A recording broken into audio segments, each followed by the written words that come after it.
convidar você a abrir em Mateus, capítulo 1. Você que trouxe o celular, sua Bíblia, fique à vontade. Hoje a gente inicia uma nova série de pregação, a gente vai estar falando sobre Natal, o que realmente aconteceu, né? A gente ouve muitas coisas do Natal, mas o que realmente aconteceu no Natal? O que é esse negócio chamado Natal? Não vou estar aqui falando mal de árvore de Natal, tá, irmão? De enfeitar a casa, de botar coisas na porta. Pode enfeitar a sua casa à vontade. Tem muitas pessoas que querem dizer que o Natal é pagão, é tudo bobagem, é gente sem conhecimento algum. Se você não sabe, o primeiro a fazer uma árvore de Natal foi Lutero, você sabia disso? Lutero, depois da reforma, ele fez a árvore de Natal. E toda a luz, todo o brilho, todo o enfeite, tudo em que envolve o Natal é do cristianismo, né? Eu vi um pastor louco aí querendo usar um texto lá de Isaías que diz: corta uma árvore verde e molda ela e põe em torno dela dourado. Então, é a árvore de Natal que está falando. Isaías nem sabia de árvore de Natal. Está falando do ídolo, vai lá, corta no mato, faz o toco, bota cordão, brinco no ídolo, bota roupa no ídolo. Está falando do ídolo que os outros adoram, não tem nada a ver. Que triste a nossa cultura cristã virar essa bobagem gospel, né? Então, irmãos, pode fazer árvore de Natal, pode dar presente, pode comemorar dia 25, dia 21, dia 22, ninguém sabe direito o dia que Jesus nasceu, mas foi o dia do Deus Sol, mentira também. O Deus Sol foi constituído no ano 300 e pouco, muito antes a igreja já fazia isso, no primeiro século os pais da igreja já comemoravam o Natal no dia 25 de dezembro. Sai fora dessas bobagens que as pessoas ficam ensinando. Vamos para falar de Jesus no dia de Natal, amém? Não para ouvir pregador que não esteja falando de Jesus no dia de Natal. Então, vou estar falando sobre Natal, Mateus 1, a partir do versículo 18. Foi assim o nascimento de Jesus Cristo. Não se esqueça que Mateus ele escreve para o judeu, ele quer pegar todos os detalhes do nascimento de Jesus e trazer comparação de Isaías 7. E acredito que domingo que vem eu vou falar sobre Isaías 7. E ele começa assim, olha, foi assim o nascimento de Jesus Cristo. Eu vou descrever como foi para vocês verem como o profeta Isaías também disse. Maria, sua mãe, estava prometida a casamento a quem? A José. Mas antes de se unir, achou-se grávida pelo Espírito Santo. Aí começa um dilema, né? Você olha aqui, parece até uma novela mexicana, né? Nessa lê assim, você fala, meu Deus do céu, como que ficou grávida, né? Então, pelo Espírito Santo. Imagina a comunidade local, né? Mas como assim ficou grávida? Espírito Santo? Imagina as vizinhas, né? Imagina que a pessoa fica na janela tomando conta da vida das pessoas. E diz assim, por ser José, o seu marido, um homem justo, a palavra justo aqui no grego é titakar, que é um justo no sentido assim, aquele que observa a lei. Não era apenas um justo que caminhava na comunidade, que pagava os impostos a Roma, que era um bom cidadão romano da época, mas era um justo que observava os detalhes da lei. Então José sabia que a lei dizia que um dia uma virgem ia ficar grávida. Aí você imagina, mesmo que José soubesse que a lei dizia isso, imagina a frustração dele. Eu vou continuar lendo para a gente entender melhor. Diz assim, por ser José, o marido dela, ser um homem justo, não querendo expor a desonra pública, pretendia anular o casamento secretamente. Aqui o interessante é que duas palavras são usadas para casamento. A primeira palavra que é usada em hebraico para casamento, ou no grego, para ser melhor, é a palavra kisunim. Uma palavra hebraica, a palavra kisunim, que é aquela mulher que foi prometida àquele homem. Então ela já está casada, mas ela não se entregou àquele homem ainda. A família reservou ela, um exemplo, e ela é daquele homem. Então, no primeiro momento, José era apenas um prometido a Maria e Maria um prometido a ele. Aí, nesse período, Maria fica grávida. Aí, José ele não quer ir para a segunda fase. Ele não quer ir para a segunda fase do nascimento de Jesus Cristo, para aquilo que ele estava pensando em acontecer na vida dele. Você imagina, eu me lembro que eu tinha um sonho de ser engenheiro civil. Aí Deus vai e me conduz ao ministério. Eu falei, caramba, Jesus. eu queria ter outra formação acadêmica. Não a formação teológica. José, ele queria só casar com uma menina sincera, boa de coração, uma menina separada. Era só isso.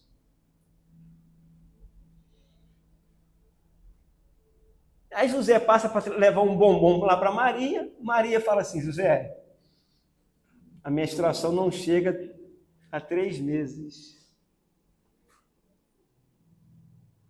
Aí José pensa assim: caramba, ou Maria não é essa menina justa e sincera que ela é, ou Deus está fazendo uma peça comigo, ou ela é a escolhida.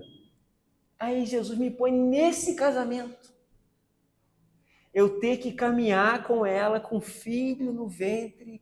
Eu queria formar a minha família, não queria formar a família de Deus. A igreja é um convite, a gente não formar apenas a nossa família, mas é formar a família de Deus. Mas depois eu poderia estar fazendo a caminhada lá no Parque Nacional com o Samuel, que a gente adora fazer isso, com o Samara, junto com o Marcelo. Eu poderia estar armando as nossas armadilhas de pesca, né, minha filha? Montando o nosso negócio de pegar um passarinho, né? Mamãe não pode ver a gente cortando a estaca lá, montando a nossa gaiola, armando. Mas só que eu tenho um chamado, nós temos um chamado a formar a família de Deus. E José, ele estava nesses 2 dilemas, o que ele ia fazer? Ou ele largava Maria quietinho, sem comentar nada com ninguém, sem ir para a segunda fase, que ele podia fazer isso. Ou se ele quisesse seguir a lei mesmo, ele tinha que botar lá para os religiosos: olha, ela está grávida e ela não é minha esposa ainda. Para Maria ser talvez apredejada, a morte talvez não poderia, porque o Império Romano não estava deixando os judeus aplicar a pena de morte naquela época. É para ninguém. Eles poderiam aplicar a pena de morte. Por isso Jesus foi levado até a autoridade romana. Maria não poderia ser morta, mas ia ser exposta em toda a religião dela. Aí José tem um sonho, vamos para um texto? Mas depois de ter pensado nisso, ou nessas coisas tudo, porque era homem justo, conhecia a lei, sabia talvez que Maria não estava sendo tão sincera com ele, ou era o Espírito Santo fazendo alguma coisa grande, o anjo aparece em sonho, não foi nem pessoalmente, mas no sonho ainda. Oh, meu Deus do céu. Um montão de gente apareceu pessoalmente. Rapaz, José que está com um conflito enorme, um sonho. Ah, ajuda, né, Luciano? Meu Deus, não ajuda nada. Teresa Calcutá já dizia isso. A Teresa Calcutá já dizia isso, não ajuda nada de hora. Aí parece em sonho, aí ele levanta de manhã, meu Deus, sonhei, e agora? Você consegue entender o dilema? Eu quero trabalhar aqui que o Natal, sabe o que é o Natal? O Natal é a vida da gente saindo do controle. Isso é Natal. O que aconteceu no Natal? A vida de José e de Maria sai do controle. Então o Natal, o nascimento de Jesus, é vida saindo do controle das nossas existências, da nossa vida. E muita gente acha que a vida está muito no controle. A gente acha que está no controle. Natal é você assumir que a vida da gente não está no controle. Natal é um caos, irmão, Natal. Imagina José. Aí levanta de manhã e fala assim: eu vou compartilhar com quem esse sonho? Os outros vão rir de mim. Você fala assim: eu sonhei que um anjo apareceu para mim e disse que a Maria está grávida, mas é para mim ficar tranquilo que é do Espírito Santo.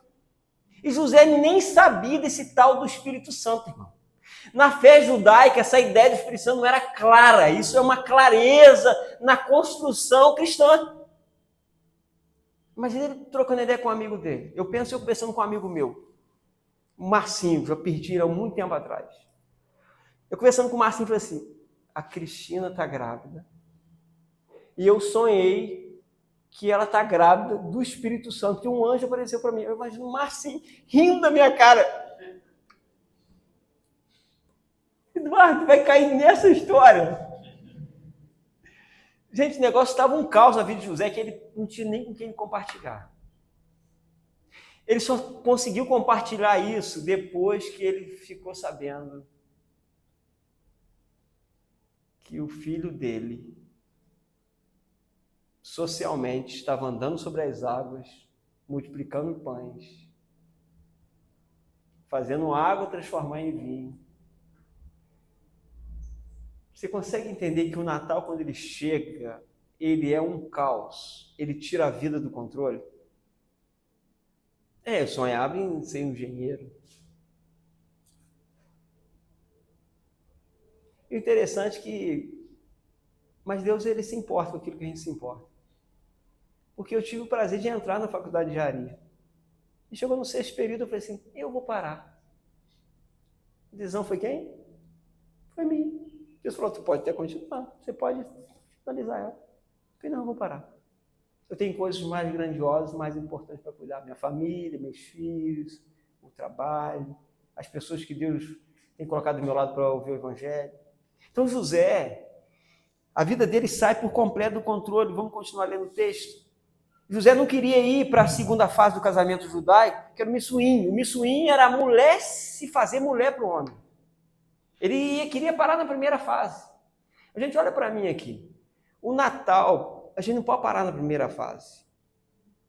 Quando a gente é tocado por Jesus, a gente não pode parar no começo da fé da gente. A gente tem que querer mais e mais e mais e mais e mais esse Natal na nossa vida. Imagina se José vai e rompe, não vai para a segunda fase. Ele poderia romper, nunca mais fazer parte da história de Maria, e Maria caminhar grávida, sozinha, ter o Filho de Deus nascido, que era o próprio Deus Filho, e a história de José não fazer parte dessa história extraordinária da vida de Jesus. Quem está entendendo o que eu estou dizendo aqui? Ele poderia, muito bem. Porque às vezes as pessoas falam assim, pastor, o sacrifício é nascer crente. E não ser crente, irmão. Minha pergunta é não ser crente. É a ideia de muita gente. A pergunta é aquilo que Daniel disse, é como a gente vê a vida, irmão. É como que você vê. Qual o preço que você teria que pagar se você não fosse cristão? Isso não é uma frase de efeito que eu vou dizer aqui. Vou ser muito sério para dizer. Eu não tenho esperança nenhuma no céu. Porque o que já mora em mim, o que já habita em mim, já é tudo para mim. Não precisa ter nada, nada. Eu posso morrer aqui como um besouro e acabar, gente. Que para mim é a coisa mais gostosa. É eu estar se formando e sendo formador de família de Deus. É estar junto, é saber criar os filhos de uma forma mais justa possível. Então se eu estou dizendo que não acredito no céu, oh meu Deus do céu, não é isso que eu disse. Tem crente ainda, amém? Vamos voltar para o texto? Aí o anjo aparece em sonho de José, filho de Davi. Não tenha medo, ir para a segunda fase, de missuim. Recebe Maria como sua esposa, pois o que nela foi gerado procede de quem? Do Espírito Santo. Ela dará à luz a um filho, e você vai chamar o nome dele Jesus, que é o que salva. Entenda o seguinte, o nome de Jesus, segundo Isaías, é Emanuel, que é Deus em nós, Deus conosco. Isso era a missão de Jesus, o Deus conosco. Mas o anjo chega para José e dá outra esperança a ele. Ele é o que salva. Não tem o sonho que você tem de casar, de ter filho, de construir uma família. Esse Jesus é o que salva. Ele não veio para destruir você. Ele veio para salvar você, José. Mas claro que ele diz, olha, ele diz, salva o povo dos seus pecados. Claro que está falando isso. Mas para José, quando disse assim, olha, Jesus, que tem a ver com a palavra Josué, vem para ele assim, ó, o que salva, o que traz salvação. Então, essa caminhada minha não vai ser de perca, mas vai ser de salvação. Essa missão de receber Maria não vai ser uma perca, uma destruição, não vai ser um caos, mas vai ser uma salvação. E José teve outros filhos, no mínimo mais 4 filhos, José teve com Maria. E José teve a honra de limpar o xixi, o cocô do Criador. José sabia o cheiro do chulé de Jesus, irmão. Já viu o pai chega perto e fala assim, tu lavou esse cabelo, menino? Quem faz isso? Mamãe fazia, não lavou esse cabelo não, só jogou água em cima. Sabe o cheiro da gente. Os pais, as mães sabem. Eles sabiam o jeitinho de Jesus correr, o jeitinho de Jesus andar. Imagina a honra de chegar na tua casa, uma criança correndo, que você sabe que é muito maior do que você imagina. Sabe por que Natal é isso? Natal é a vida da gente sair por completo do nosso controle. E dentro disso, onde que eu parei o texto de ler, irmão? 22. Tudo isso acontecerá para que se cumpra o que o Senhor já disse ao profeta Isaías 7. A virgem ficará grávida e dará à luz a um menino, a um filho. E o seu nome chamará Emanuel, que é a missão dele, é Deus conosco, que significa Deus conosco. Ao acordar, José fez o que o anjo lhe o quê? Tinha ordenado, e recebeu Maria como sua esposa. Irmãos, a primeira coisa que eu aprendo depois desse monte de coisa que eu já falei na introdução é quando a vida sai do controle, é porque Jesus está perto de chegar. A gente tem que entender isso. Quando a gente muitas vezes entra em desespero, que a gente não sabe mais para onde ir, há uma possibilidade extraordinária de ser o momento que o Natal começa a acontecer na vida da gente. Quantas pessoas que chegam para mim e me contam isso? Que num momento difícil, que lutou, que guerreou, que sentia frio, que parecia que já nem acreditava em mais nada, de repente o Natal acontece. E José é muito tem a ver com isso.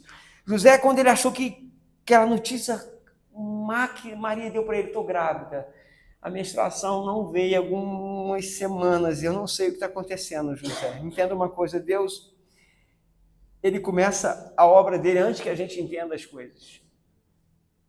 Eu me lembro um dia, no seminário, eu peguei o professor Tarcísio, disse assim, era um professor de Antigo Testamento. O pastor Tarcísio acabou a minha fé todinha. Acho que eu estava no terceiro período, ou segundo, ele falou assim, acabou tudo. Ele falou assim, agora você se transformou num varão perfeito. Agora você está preparado para Deus construir as grandes paredes. Porque talvez a fé que você tinha era bobagem, era crendice popular misturado com cristianismo. E de nada valia para a tua vida, para salvar você mesmo, no sentido, salvar você na vida, não é no inferno apenas estou dizendo, mas salvar você da vida, do caos da vida. Então, entenda uma coisa, Deus ele começa a obra na gente muito antes da gente entender as coisas. E muita gente passa por crise, por dificuldade, enfrenta coisas inimagináveis na nossa vida, que a gente não imagina que dentro dessa dor Deus pode agir, não que Deus age com essa dor, mas dentro dessas crises, dentro dessa dor, Deus pode construir o quê? O Natal. O nascimento de um Cristo assim, verdadeiro, claro como o dia, e sempre como uma criança. E para caminhar mais um pouquinho, entenda uma coisa. O que parece para muitas pessoas escândalo, para Jesus é um palco, para Deus, Pai, Filho e Espírito Santo, é um palco dele fazer algo extraordinário. Era um escândalo, Maria grávida. E não tinha passado pela segunda fase. E como ela está grávida? Era um escândalo. Gente, quantas vezes que uma coisa na nossa vida parece escandalosa e aquilo ali pode ser um palco assim extraordinário de Deus fazer assim, algo assim lindo, mas lindo, lindo, lindo. Outra coisa que eu aprendo é que nos pontos mais baixos da minha vida foi o melhor cenário para Deus trabalhar em mim. Imagina José. Imagina, Mateus, tu namorando. Na primeira fase, que eu digo primeira fase é os 6 meses. Aí a menina chega e diz, Mateus, estou grávida. Aí você é apaixonado, fazendo sonhos, pensando lá na frente, tu vai lá embaixo. Imagina. Mas no momento da vida de José mais baixo que ele estava, foi o momento que ele começou a sonhar com anjo, que ele começou a ver as manifestações acontecer, viu a prima de Maria grávida, que não poderia ficar grávida, viu o profeta lá ficar mudo, não poder falar, ele começou a ver, o sacerdote começou a ver tanta coisa em volta da família dele, que ele começou a entender que algo extraordinário poderia estar acontecendo naquele momento na vida dele.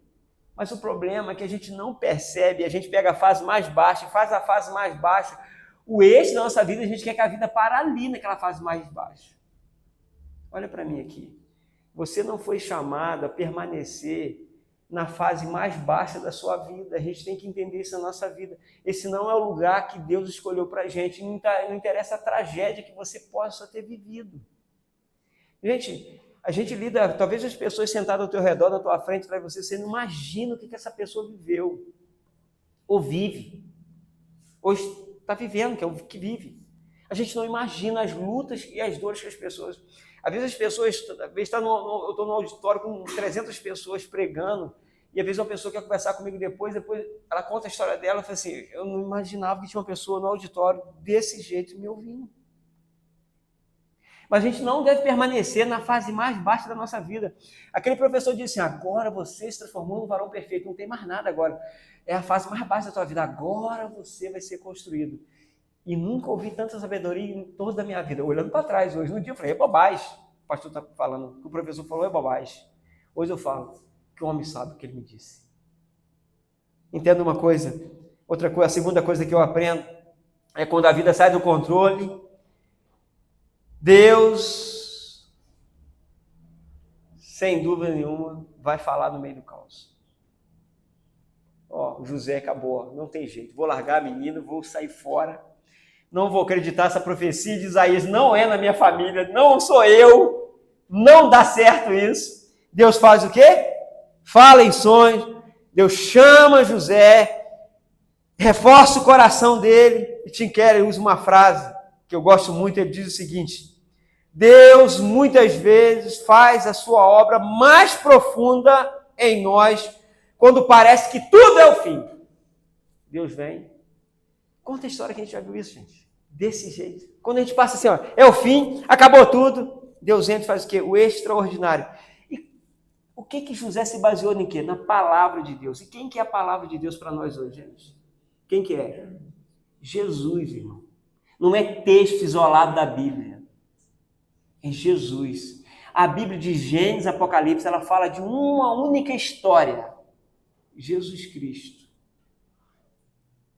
Você consegue entender isso ou não? Entenda que, através da palavra, que é o próprio Jesus Cristo, se a gente se pegar nele, manter firme nele, a gente vai conseguir vencer os caos da vida. Há um ditado tibetano que eu aprendi essa semana que diz assim, se o problema tem solução, não se preocupe. Por que não tem que se preocupar? Porque tem solução, hein? Olha para mim aqui. Você já viu que você fica assim, preocupado com um problema que tem solução? Aí ele diz o seguinte, e se o problema não tem solução, então também não se preocupe, porque ele não tem o quê?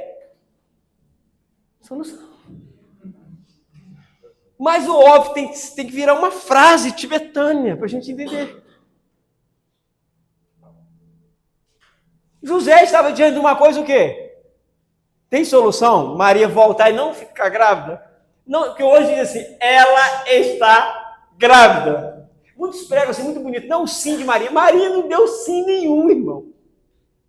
Na Igreja Católica pregam assim, o sim de Maria nos salvou. O Espírito Santo te envolverá e você ficará grávida. Determinação. Ela diz, se cumpra a tua palavra.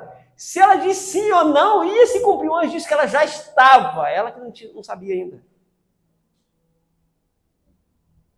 É muito bonito. O sim, o sim. O sim do homem acontece quando o sim de Deus já aconteceu na nossa vida. A gente tem que entender isso. Então, José não tinha muito o que fazer. Porque o problema dele era o quê? Não tinha como resolver.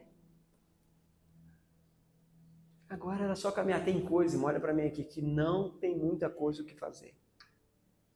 É só a gente caminhar. É dar um passo após o outro.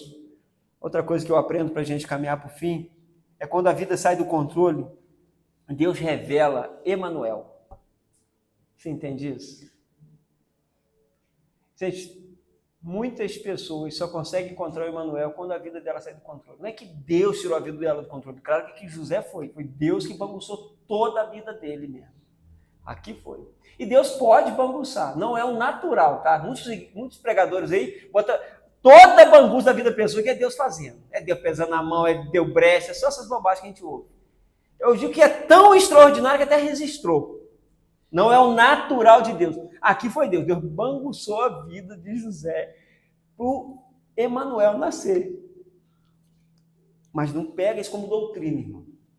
Toda banguça humana, eu quero te falar uma coisa, toda banguça humana da minha vida, quase 100%, foi as minhas escolhas burras.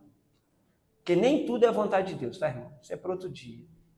Se eu vou, mas você chega no... Sabe por que eu tive que aprender isso, que nem tudo é vontade de Deus? Eu pastorei numa cidade que era a segunda cidade, na época, em 2011, do Brasil que mais tinha suicídio. A outra era no sul. E o coveiro da cidade era membro da igreja. E ele dizia, pastor, essa semana a gente enterrou 12 pessoas, de 12, 7 foi suicídio.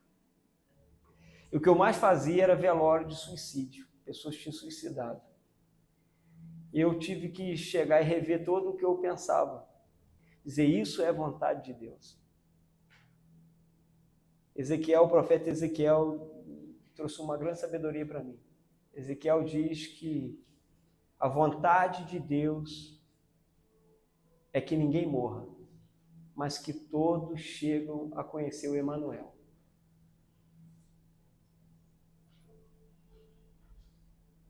Não tem como a gente pegar todo o caos da vida e dizer que Deus fez. José foi. José foi. A Bíblia diz que o único inimigo que resta é quem que é? Alguns já ouviram falar sobre isso, pregar sobre isso. A morte. Se é inimigo, não é ferramenta. Quem entendeu? Se é inimigo, não é a vontade de Deus. Desde o Éden, nunca foi a vontade de Deus que ninguém morresse. A morte é uma escolha humana. Adão escolheu por nós. Vamos voltar para aquilo que interessa hoje. Entenda o seguinte. Emanuel é a resposta definitiva que Deus dá ao pecado. Definitiva. Se você que está sentado aqui entendesse que a questão do pecado já foi resolvida na cruz, você era outra pessoa. O problema a ser resolvido hoje é da reconciliação. É um homem mudar o pensamento pela metanoia, que é arrependimento, entender que Deus reconciliou consigo a pessoa dele. Já resolveu na cruz. Mas o problema é que as pessoas não aceitam esse problema resolvido. Ela quer continuar como Adão, fazendo as suas escolhas ruins. Ela não quer nascer de novo. E o Natal é o que é? Definitivo, já resolveu, mas você quer aceitar? Não quer aceitar. José aceitou. Maria aceitou. José poderia ter abandonado Emanuel, mas ele não, ele permaneceu. Eu quero ir para o slide 8, Samuel, para a gente terminar. Slide 8, eu notei um texto que diz assim: o Deus conosco, o Emanuel, falando sobre de enfrentarmos isso, diz o seguinte: Deus conosco significa que Deus não observa a dor de longe. Ele entra onde? Na nossa história. No Natal, Deus não manda um recado, ele faz o quê? Pessoalmente. A fé na nova aliança se afirma em uma presença e não apenas no quê? Em princípio. Não é apenas faço ou não faço. É na presença de Jesus na vida da gente. Isso é a nova aliança, irmão. E para a gente ir embora, quando a vida sai do controle, é a quarta coisa que eu aprendo nesse texto. Deus nos chama à obediência. O dia que a gente vê assim, olha, tá ruim demais. E qual a obediência que a Bíblia nos chama? 2 obediências apenas. Os apóstolos ensinaram nas cartas dele, só 2. Crer em Jesus Cristo e amar o seu próximo como a si mesmo. Apóstolo Paulo diz em Gálatas 5 que toda a lei se resume nisso. Tiago diz no capítulo 2 que toda a lei se resume nessas 2 coisas. João diz na carta dele, a terceira carta, que toda resume nisso. Pedro, na carta dele, diz a mesma coisa. Quando as coisas estão um caos, o que você tem que fazer? José teve que o quê? Crer que o Emanuel estava por nascer. E a partir de crer, ele tem que fazer o quê? Amar a pessoa mais próxima dele, que era quem? Maria. Que talvez a comunidade não amaria. Quem entendeu? Viu que na vida de José se cumpriu as duas obediências de crer no nascimento do Emanuel e de amar a pessoa mais próxima dele, que era Maria. Eu termino com uma frase que eu pensei nela, que é a seguinte: o Natal, quer ler, Cristina, para mim? O Natal é Deus assumindo publicamente o controle da história, justamente quando a nossa vida parece ter perdido o rumo. Isso é Natal. Pergunto para você aqui, você está meio sem rumo? Sabe o que falta em você? Não é um princípio, não é uma igreja com uma placa bem bonita.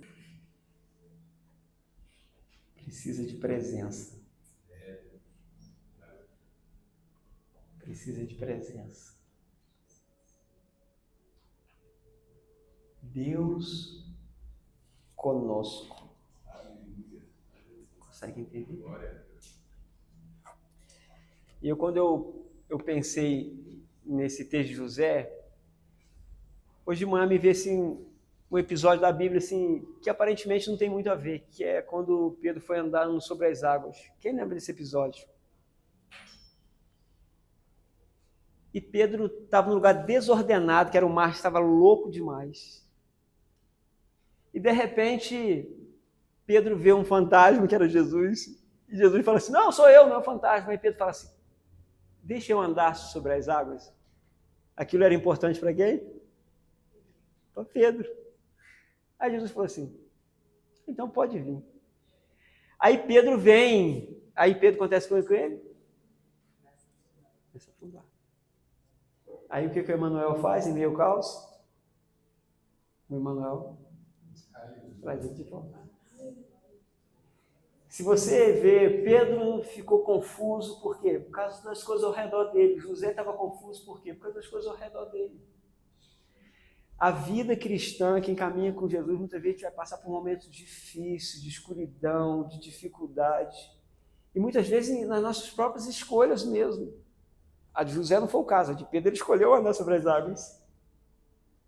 Mas consegue entender que em todos os dois casos, todos passaram por dificuldades, todos os dois passaram por lutas, todos os dois afundaram, todos os dois teve momentos, mas todos os dois viveram experiências extraordinárias. José é o único que pode dizer assim, olha, eu peguei Jesus no colo. Eu lavei Jesus. Eu dei banho em Jesus. Eu tirei a meleca do nariz de Jesus. Eu cuidei do joelho ralado de Jesus, então Jesus não ralou o joelho. Jesus era 100% humano, irmão. Sofreu como você sofre. E Pedro é aquele que pode dizer também assim, olha, eu fui o único que andei sobre as águas. José vai dizer, eu fui o único que cuidei de Jesus quando eu era bebê. Você consegue entender isso? Eu quero orar por mim, orar por você nessa manhã, para a gente terminar esse momento. E pedir para você que você saia daqui entendendo que Natal é isso. É essa realidade. É muitas vezes sair do nosso controle as coisas. Isso é também Natal. Sua vida está fora do controle? Você entrou por um caminho e de repente saiu do controle como Pedro. Nossa, eu estou flutuando. Ah, não, afundou. Ai, vou casar, a menina é linda, ela é a menina mais perfeita do colégio, mais séria, não olha para o lado. Ela é humilde, ela é santa, separada.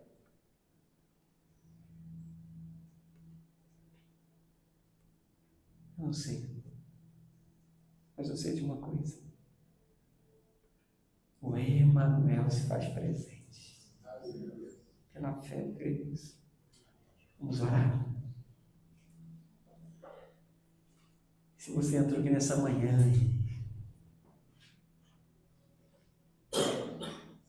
e precisa que Deus seja Deus